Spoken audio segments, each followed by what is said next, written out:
with the beginning of the most expensive World Cup in history about to kick off. Oh, really? No? If you're anything like us, you'll be thinking, what are these stadiums that the Qataris spent billions of pounds for a 4-week tournament look like?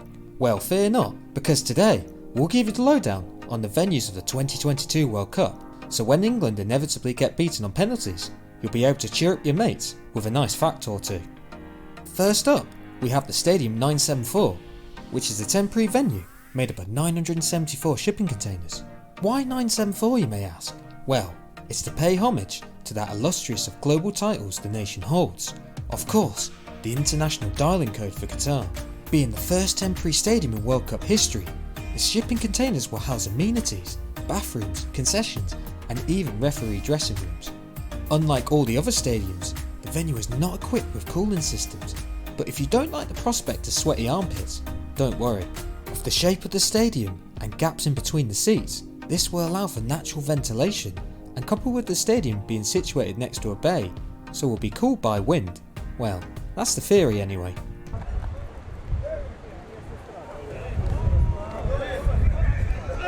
With the furthest stadium away from Doha, we have the Al Bayt Stadium. What immediately makes this venue stand out is the fact it has some big tents for an exterior. So what's the crack with that, you may ask? Well, the Turtleneck Brigade say it's based off the Bayt El Shah, which are Bedouin tent notable in the local area, and this tent even has a retractable roof to allow for better climate control. The stadium has a capacity of 60,000, but after the tournament, the upper tier of the stadium will be chopped off, with the seats being recommissioned, which they say is for sustainability of the stadium and nothing else. Ooh, how convenient. To host the final will be the Lusail Iconic Stadium, situated 14 miles to the north of Doha. The outside of the stadium has been made to look like a date bowl, resting on 48 slanted columns, creating a frame of 28 V-shaped supports, all wrapped in a golden facade, featuring triangular patterns inspired by old Qatari lamps. With the most iconic name since the Sports Direct Arena, we have the Education City Stadium. Situated on the outskirts of Doha, you can see how this design was completely original and hasn't taken any creative licensing from any other stadiums. Fucking hell, what's the difference? With the triangular shaped facade intended to evoke a diamond in the desert. You may have thought that all the stadiums were built especially for the World Cup, but alas, you'd be wrong. There is in fact one stadium that was constructed a long time ago in 1976, which goes by the name of the Khalifa International Stadium.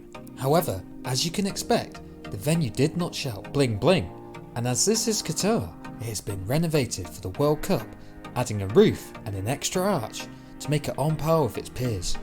Situated on the outskirts of Doha, close to the desert, and next to one of Qatar's most notable landmarks, its shopping mall, lies the Ahmed Bin Ali Stadium. Originally built in 2003, the stadium had a capacity of over 21,000, but instead of trying to expand the stadium, it was thought better to just demolish the whole stadium and rebuild it from scratch, with 90% of the old stadium being reused in other stadiums across Qatar.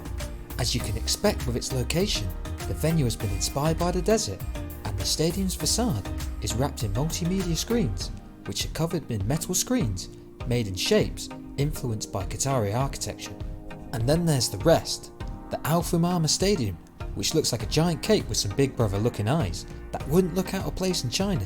And last but not least, there's the Al Janoub Stadium, which quite frankly looks like a...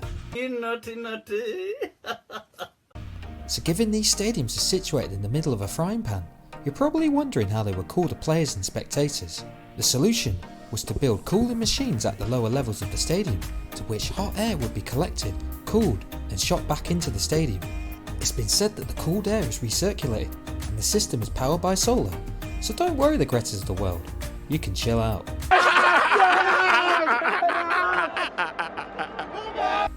So which stadium do you like the look of the most? Leave a comment in the comment section below.